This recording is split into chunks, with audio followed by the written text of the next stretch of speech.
Hey guys, Kelli Stewart here, and I wanted to do a live stream and talk about this hashtag Blue ISIS. This isn't going to probably be an overly impactful video. I'm just going to kind of share some of my perspective and how I feel about the police and the times, what my encounters personally have been like. And then I also wanted to go over and talk about some other encounters. I was talking with John Lamb today, and we kind of made a list of some encounters that where people have had confrontations with the police and how they've ended. And I want you to, like I've said in the past, I want you to take off the uniform of the police officer. I want you to make him a human being, and then tell me in these situations that I describe, tell me what sounds more like a lawkeeper versus a terrorist. So first I want to ask, if you have not read this book, The Law, if you would get it, and if we could maybe read it together. It's a short book. I know I tried this with the book called If You Can Keep It last year, and I just got totally burnt out and didn't finish doing the videos. But I'm going to ask anybody who watches this if you will please get The Law, and then if we could read it together. Maybe we'll start this week. It's not a long book. I assume it would only take a couple live streams to get through. And in the copy that I got, I bought it off of Jeanette Finnecom's website, onecowboystandforfreedom.com, and it was only $5. There's a study guide, and so then I thought once we were done, we could go through the study guide questions and try to understand more about law and kind of understand why we've gotten ourselves in the bind that we're in. So in the town that I'm in, it's a fairly small town, and the police are typically bored here. There's not a lot of excitement. And when you get pulled over in this town, they always pull you over with two police officers. So the first one pulls you over while he's running your plates, he immediately calls for backup. And so anytime we see people pulled over, there's always two police officers behind the individual. And you know, for people who say the police are just here to keep us safe, I've said this in videos before, I'm asking if you would just think honestly how you feel when you pass a police officer when you go by down the road. Not how do you feel if you're in your home and somebody's breaking in and you know you call 911 and you're hoping that they'll come, because that's like the 1 in a million cases. I'm talking about every police officer you pass, driving to the grocery store, going to church, picking up your kids from school. What is the first reaction that you have? That first reaction will often tell you if you're dealing with somebody who's here to protect you, or if you're dealing with somebody who's a pirate, who's looking for something to take from you. I have always been somebody who is cautious when I pass a police officer. Not because I'm afraid, or not because I used to be afraid they were going to shoot me in the head, but because I don't have the money to give them. And the last time, or maybe it was 2 times ago, I was pulled over. They had just enacted the law that you couldn't talk on the phone, but it had to be a secondary offense. So I was taking my kids to school, and I'm talking on the phone, and I get pulled over, and the cop was a complete jerk, basically just railed on me for being on my phone, even though I haven't been in any traffic accidents, no at-fault traffic accidents. I'm a very cautious driver. And when he finished railing on me, I looked up at him and I said, "Sir, this can only be worthy of a ticket if it's a secondary offense." And I always used to drive with my seatbelt underneath my arm. He pauses for just 2 seconds, and he looks at me and he says, "Secondary offense now is talking on the phone. First offense is improper use of your seatbelt." He wrote me tickets that day that were over $200. I didn't have $200 to give him. Now, we can say, well, you don't really have to give the police officer the money, you have to give it to the court. Yes, you do. You have to give it to his handler, but when the police officer stops you, he is a road pirate and he's looking for revenue. So he writes me a ticket for improper use of my seatbelt because my seatbelt wasn't across me like this. In my last vehicle, it would rub on my neck, and it was just habit. I never even knew that it was breaking a law or a code or regulation to have it underneath my arm. Back when I was a kid, we didn't even wear seatbelts. But now I'm ticketed at this point for $100 for the way I was wearing my seatbelt, and over $100 for being on my phone. And so I had to pay that money. And if I didn't pay that money, then they would threaten me with jail time. And if I didn't go to jail, then ultimately they would kill me. So the times that I've been pulled over, they take my money. I don't ever get pulled over and feel like, oh, this officer's keeping me safe because I was being dangerous. I've never been dangerous on the road when I've been pulled over.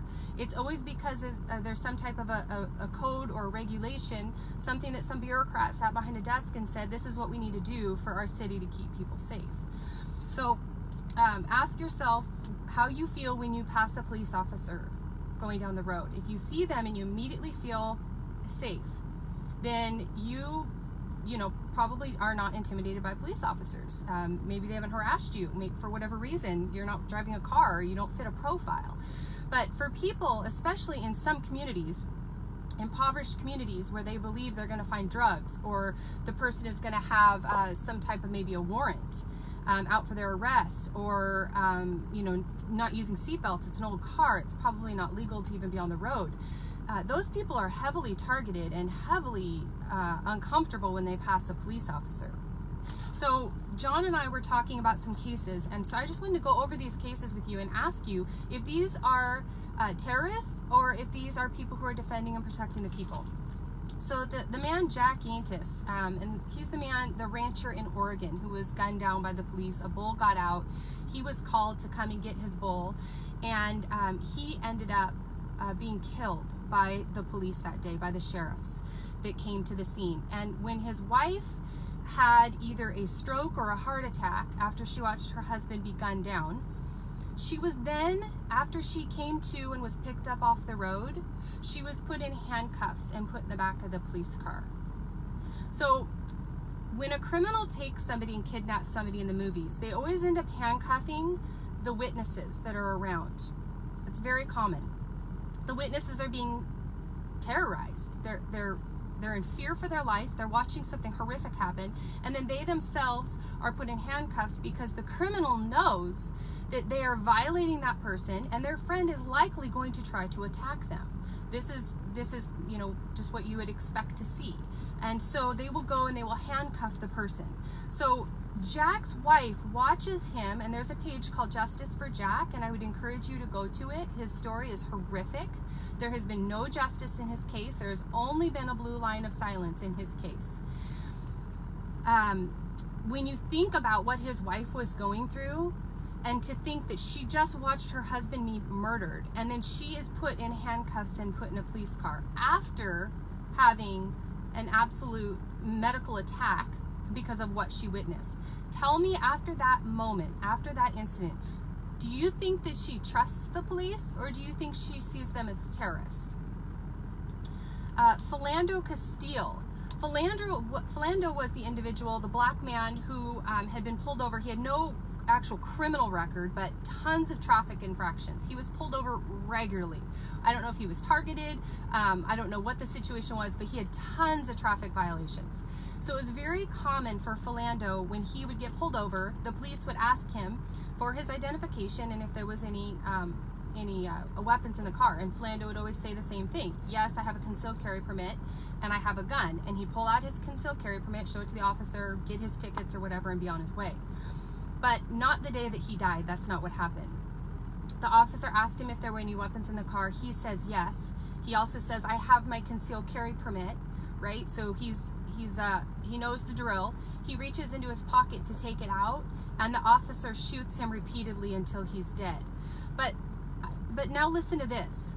The girlfriend who's sitting next to him and pulls out her phone and is recording this, which was very smart of her to do. Some people say, why would you do that in that moment? I am now to the point where it doesn't matter what interaction I have with the police officer, the first thing I would do is grab my phone.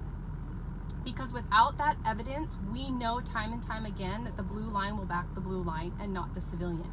The judge will back the blue line and not the civilian. So she records this.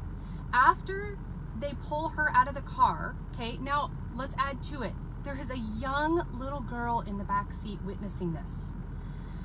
After they pull the girlfriend out of the car and her daughter, they handcuff the mother of this little girl. And they put the two of them together in the back of a police car. Now tell me, if you were that little girl, would you grow up thinking the police are here to keep us safe? Or would you grow up and say, police are murderers? I watched them murder my mom's boyfriend in front of me, and then they handcuffed my mom. Why would they handcuff her? She just witnessed her boyfriend being massacred in front of her. Blood is everywhere in the car. He's slumped over, dying. And she gets handcuffed? Let's keep going. Waco, Texas. The same site. Actually, let's back up. Let's first go to Ruby Ridge, since that happened first. Ruby Ridge. Randy Weaver is completely set up by our government. For 4 years, they had an informant trying to entrap him and trying to get him to break the law so that they could then offer him a deal. So that they could then say, hey, we won't press charges on you if you'll go into this white supremacist group and you'll report for us and become an informant. Randy said, no, I'm not going to do that. Then Randy misses his court appearance for this charge they brought against him. Then the siege happens on his property.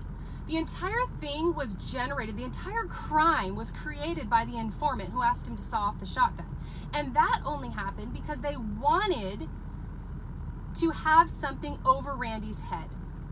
So the whole thing was completely created by the FBI with the backing of all the local law enforcement agencies. So then they put the siege on his property. There's no warrant. There's no accusations of anything that his son or his wife have done wrong. They come on his private property.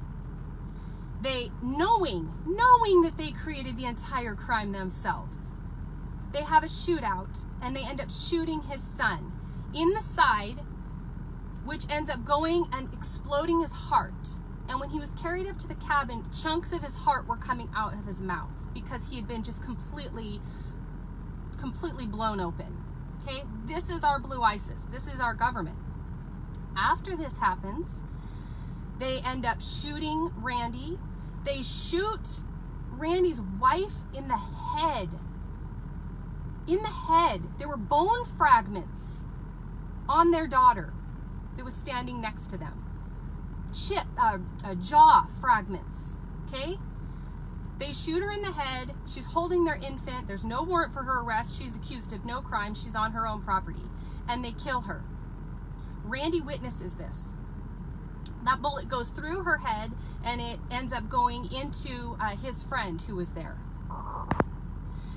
After the siege finally ends and they take Randy into custody, after he's watched his wife be murdered, he's stared at his young teenage boy's body that was dead.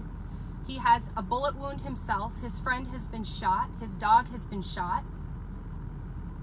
They put him in handcuffs where he sits for 18 months. The only crime he's convicted of after trial was failure to appear. That's it. Failure to appear. Sits in prison for 18 months. Where is the mercy in our country? His family, his wife has just had her face blown off in front of him. And he sits in jail for 18 months. Do you think he ever looks at law enforcement, FBI, the police who didn't come in and protect him? Do you think he looks at them and says, those men are there to keep me safe? Or do you think he looks at them and says, those men are terrorists? He watched his wife's face be blown off in front of him. The local police kept the public back up at the end of the road. The public, there should have been thousands of people charging that property if we had any proud Americans left who knew what it meant to defend the law of this land. And instead, he was surrounded by agents, by the military that he once served in, and his wife's face was blown off. Okay, let's keep going. The sniper that kills his wife goes on and becomes the murderer at Waco. Okay? Waco, the same psychopath that's to defend and protect, right? Goes and is the sniper in when they lit the people on fire and they created that fire, which they did. That was not the people of Waco who burned down their home. They did that to destroy the evidence. Many of the bodies had been found and the people had already been shot and killed. And they had a sniper on point. The casings were found. Everything was found in the little building that he was hiding in. They were shooting at these people through the windows and killing them long before the fire started.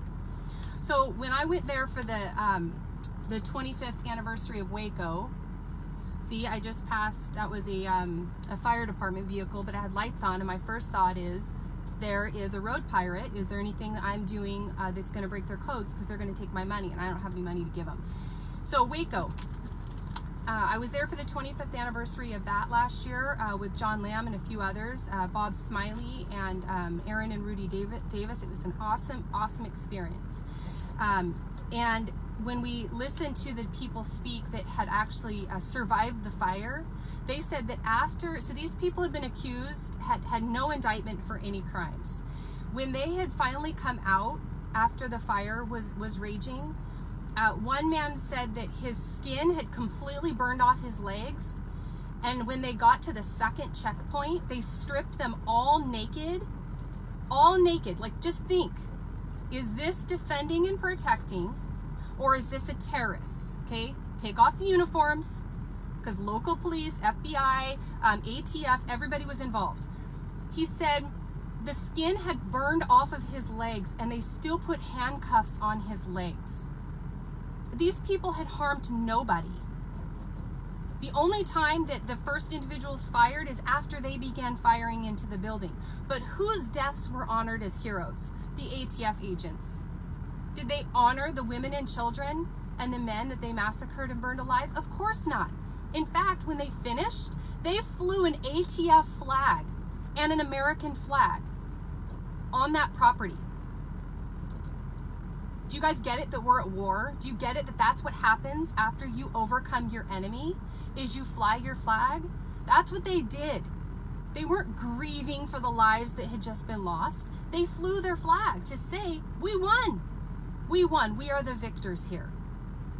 So some of these individuals were in the hospital for months, and the whole time, every time they did new bone grafts, they had to come and remove the handcuffs and put new bone grafts over their hands and their ankles, and then they would replace the handcuffs.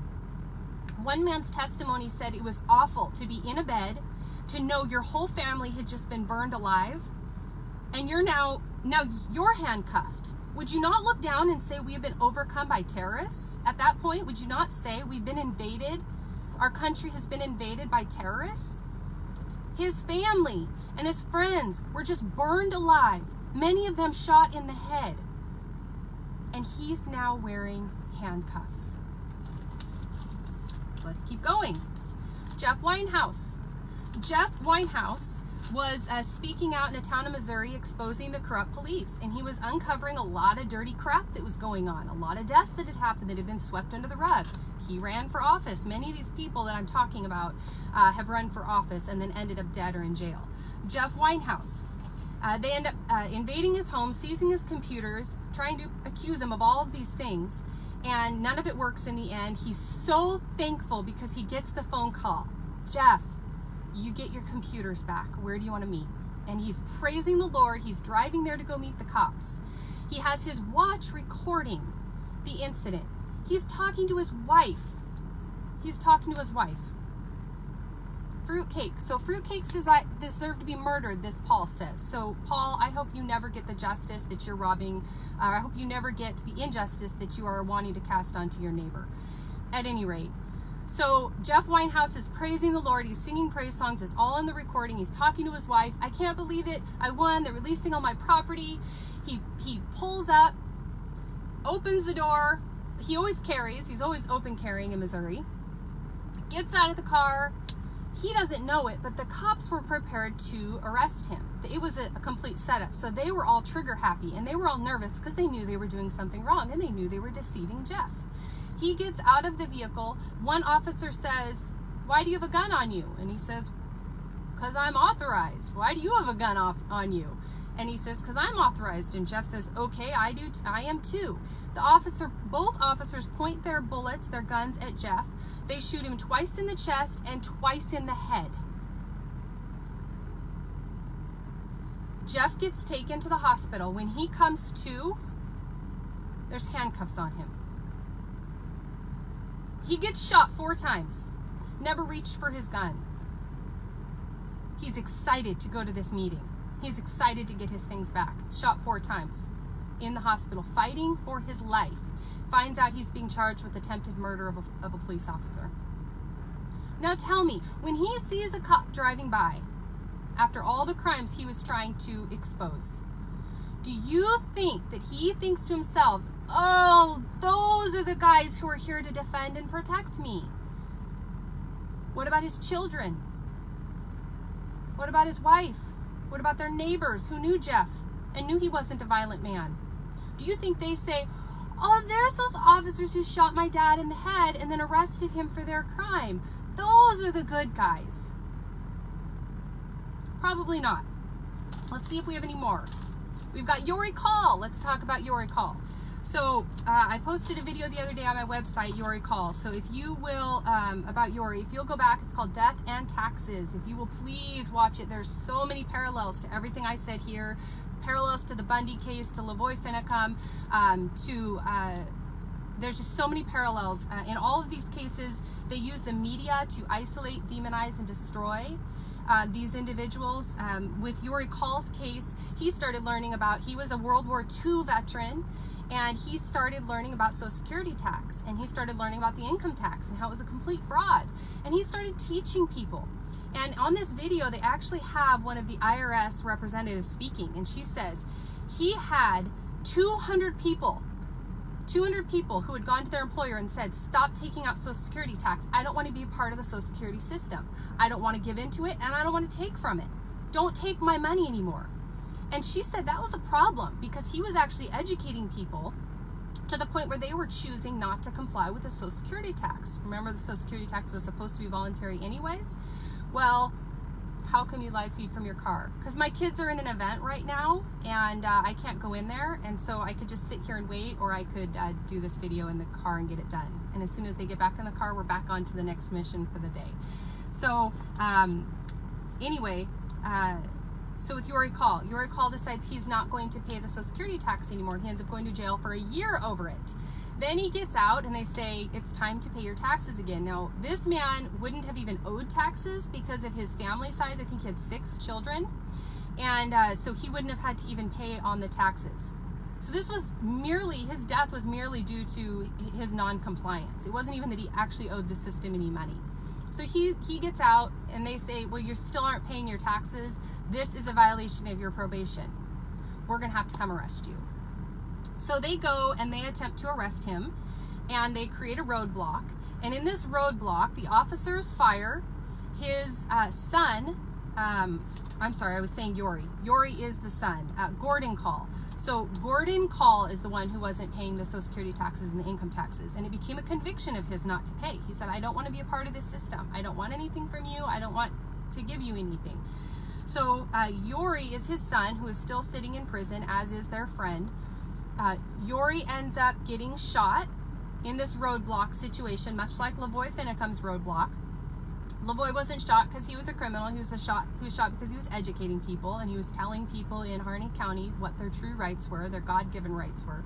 So Yori gets shot. A couple officers get shot. In the end, they don't end up catching Gordon. He disappears. So what do they do to Gordon's wife? They arrest her. What do they do to Yori? After he gets done at the hospital, he wakes up at the hospital after being shot. He's in handcuffs. Why is Yori in handcuffs? He fired in self-defense. If he fired at all, it was in self-defense. Are the officers in handcuffs? No, the officers aren't in any handcuffs. So they end up arresting Gordon's wife. Now, this is kind of interesting too, because it's similar to the Hammonds. They end up telling Gordon's wife, the FBI does, that if she goes on national television and asks her husband to turn himself in, that she will not get 10 years in jail for basically helping him, whatever it is, hiding a fugitive.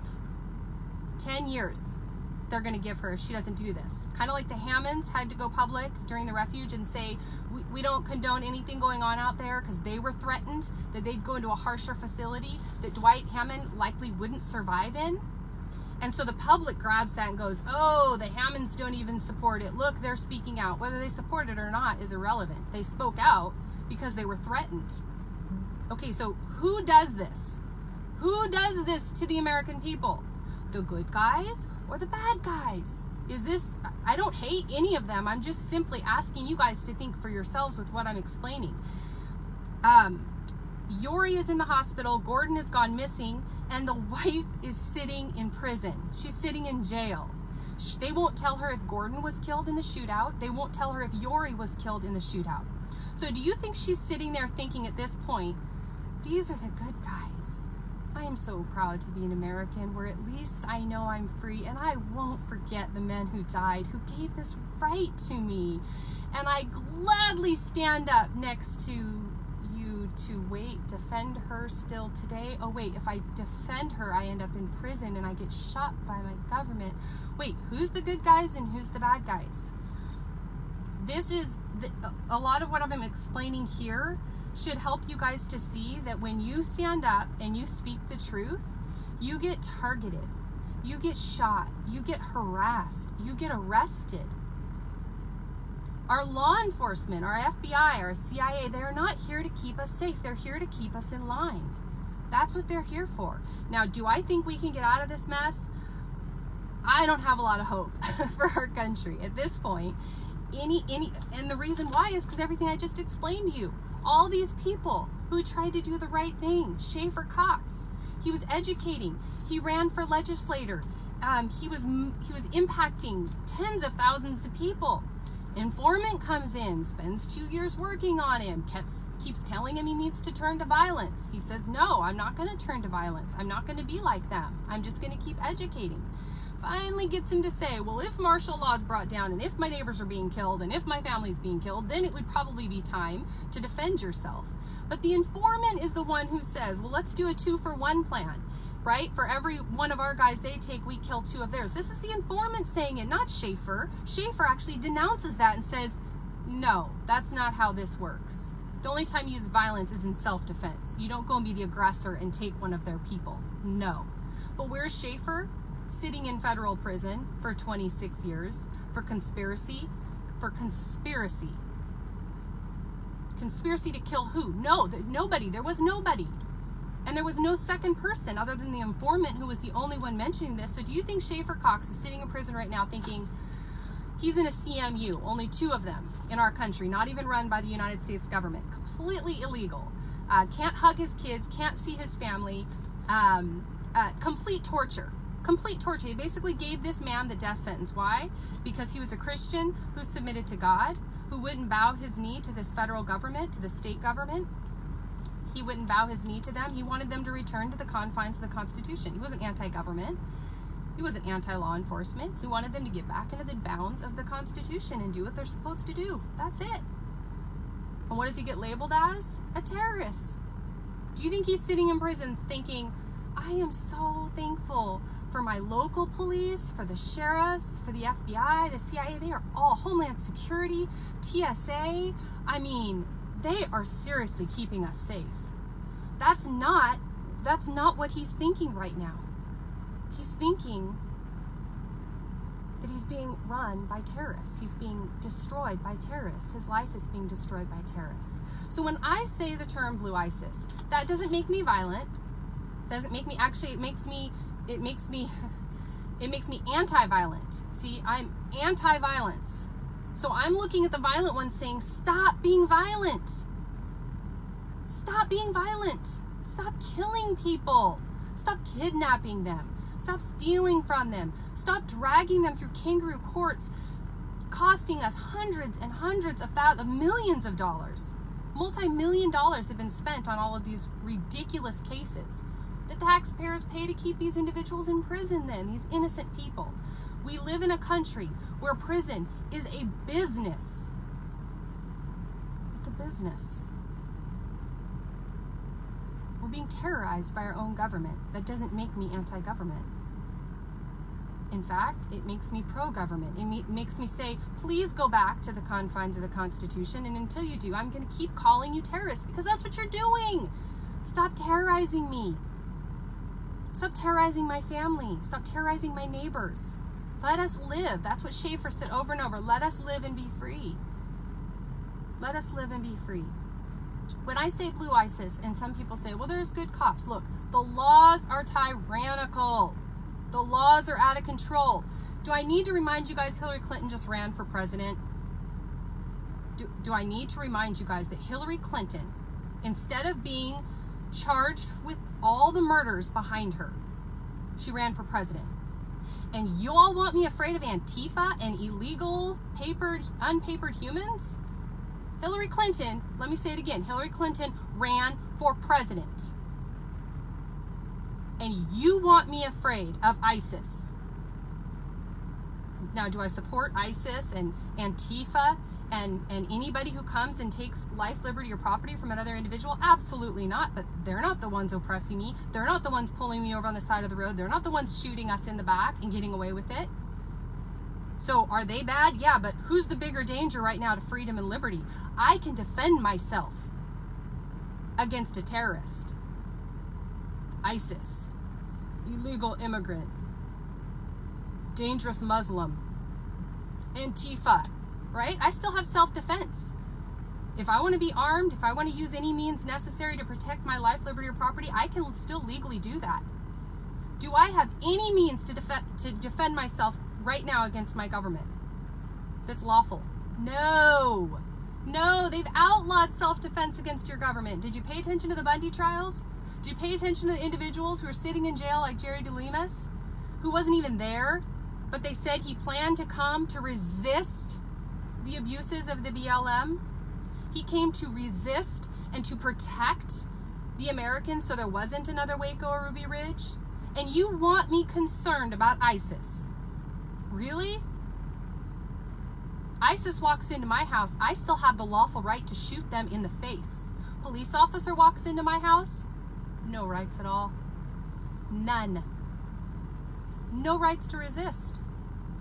All the individuals, Ken Medenbach, going through his own trial, killing it, doing awesome, taken hostage by his government for, should we do the song again, where at least I know I'm free, where I won't forget the men who gave their lives to give this right to me, and I gladly stand up next to you as I defend her still today. Ken Medenbach did that. And where did it land him? In jail. And as he almost died before the verdict came out in October of 2016, he was taken to the hospital. What did the government do? They sent somebody in to put an ankle monitor on him because the verdict hadn't been read. And if it was guilty, they didn't want him to flee. Meanwhile, Hillary Clinton runs for president. Meanwhile, the psychopath who shot Jeff Winehouse 4 times walks free. The psychopath who killed Gordon Call and shot Yori Call walks free. The psychopath who shot Philando Castile, murdered him in front of his girlfriend and child, completely cleared of all wrongdoing. Completely cleared. Waco, completely cleared. Randy Weaver, even though he got a settlement in the end for what they did to him, all the officers completely cleared of any wrongdoing. Officers who killed Lavoy Finicum, completely cleared. But Ed and Elena Brown sit in prison right now. Charles Dyer sits in prison right now. Schaefer Cox, Jeff Winehouse, Daryl Thorne, Jake Ryan, Dwayne Emmer, John Ritzheimer, Ryan Payne, Jerry DeLemus, Greg Burleson, never harmed a hair on anybody's head, got 68 years in prison for going to a protest. This is why I use the term Blue ISIS, guys. This is why I use the term Blue ISIS. No officers have spoken out against any of the crimes that I just told you about. No officers came to their aid in Idaho when Randy Weaver's family was being massacred. No officers went and protected the people in Waco. No officers went and protected the individuals on Highway 395. It was Oregon State Patrol who murdered Lavoy. Casey Cotting was elevated from what, lieutenant or up to, from sergeant up to captain. The sniper in the trees was elevated from lieutenant to sergeant after that ambush. This is the blue line. Then they all lied to cover each other's tracks when they all went to trial with the FBI. See, the joke's on us, you guys. I don't want violence for them. I'm just telling you guys the truth. The joke is on us. The propaganda behind support our troops and back the blue, support our troops, is because without our troops, we can't be out massacring the world. Without saying support our troops, people would actually speak common sense to their children and say this is not the time to enlist. We are fighting a rich man's war over oil and power and greed right now. This is not for the freedoms in America. If it was for the freedoms in America, the police wouldn't be murdering people and shooting them in the back and getting away with it. Back the blue, support our troops, God bless America while we're massacred on the streets. The joke is on us. So these are all the reasons I use the terms blue ISIS. I don't want violence to come. I would defend any terrorist who is being abused or jumped on the side of the road. I want them to have due process in a real court of law. But our courts are gone. Our police force is gone. Our FBI is gone. Our CIA is gone. Everything good about anything that they were originally created for is gone. If you can't see that, then that's because you maybe have Stockholm syndrome and you're so caught up in worshiping your oppressor and believing that they're keeping you safe that you just don't want to see what's actually going on. So I have to sign off now because it's time to go in and get my kiddos in 4 minutes. But blue ISIS is not a hate speech, no different than the government trying to label lynch the 3% symbol or the militia. The government is also doing that towards blue ISIS. The government is the one coming in terrified. Oh my gosh, they're terrified. They're losing their heads over the hashtag blue ISIS because they're used to being praised by all of their subjects. And they're losing their head. Good, respectable Christian Americans are speaking out and saying, stop killing people. Stop your sins. Repent. Turn from your wicked ways and stand with your neighbor. Come out from behind the blue line of silence and stand with your neighbor and stop terrorizing the American people. Stop shooting dogs, shooting children, shooting teenagers, shooting ranchers. Stop. That's terrorism. 3%, the militia, these are not terrorist symbols. The government wants you to believe that they are. The Bundys are not white supremacists. They're not terrorists. They're not domestic terrorists. They're proud Americans fighting for their country. The hashtag blue ISIS is not a terrorist symbol. It's not hate speech. Calling a terrorist is not hate speech. It's scaring the hell out of them, yes, but it's not hate speech, and we don't promote violence. I'm responsible for myself. I don't promote violence. So I'm going to go ahead and sign off. But that's what blue ISIS means to me, and I hope I've backed it up with enough proof about blue ISIS that's going on in our country. All law enforcement, the judges, the marshals, the bailiffs, the people, doing strip searches and violating the prison guards, they're all human traffickers. They're all human traffickers. CPS, human trafficking. The war on drugs, total joke. Our government is the drug dealers of the United States of America. It's a billion-dollar industry, smuggling drugs into this country and then busting the people who have them. They do it in the prisons. The guards smuggle drugs in at $1,000 a pop for the inmates. And then other guards come along and bust them for having drugs. And they end up getting to keep them in there longer. You guys, the joke is on us. The joke is on us. Blue ISIS, I'm going to keep calling you out because you terrorize the American people. I don't want violence for you. Stop terrorizing the American people. And to those blue ISIS members, right, in every gang, there's nice people. There's people who swing their kids at the park and love their wives. I mean, ISIS has that too, right? For those of you not speaking up, I want to compel you to speak up. God is not going to overlook your crimes against humanity forever. I don't care what your badge says. I don't care who told you tasing that young boy was okay. You know it's wrong. You know it's wrong. Firefighters put their lives on the lines every single day without killing people. Every day. You're not the hero in my story. You're not the hero in my story. You're not the hero to this country. The brave American who charges in and puts his life on the line without murdering people, he's the hero of the story. He's usually the one, the civilian who's armed, actually shooting the bad guys. Actually shooting the ones who are bringing harm to their neighbor. You're not the hero in my story. I don't back the blue because the blue is a terrorist organization.